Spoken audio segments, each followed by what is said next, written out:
Hello guys! Gagawa tayo ng paper charcoal. Una, punit-punitin natin ang mga papel.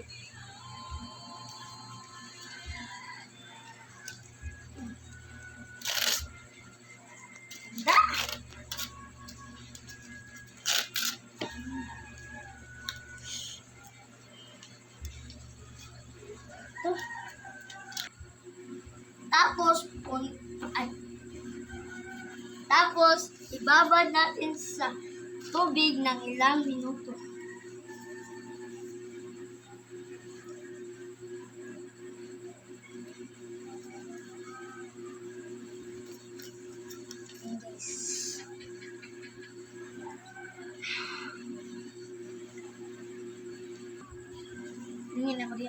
At punit-punitin natin ulit.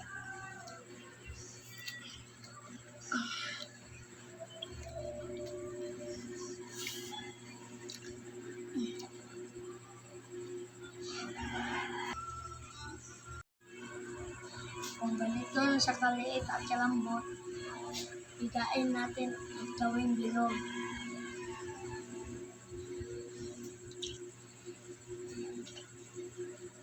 Yan, bigain natin.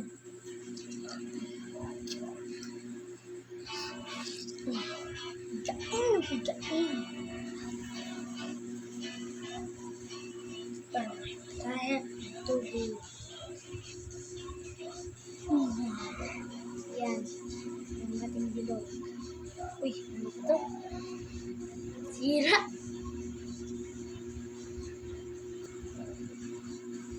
Ito, sira.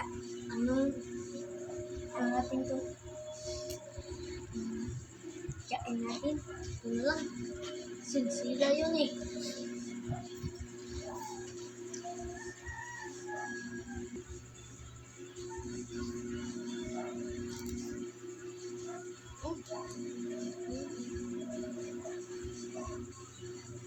Yan.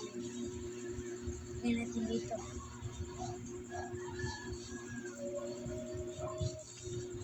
Yan. Bigain na bigain ulit.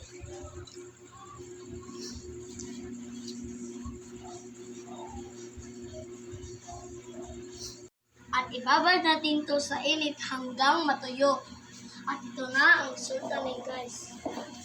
Pwede na ito gamitin pang luto. Thank you for watching! Bye!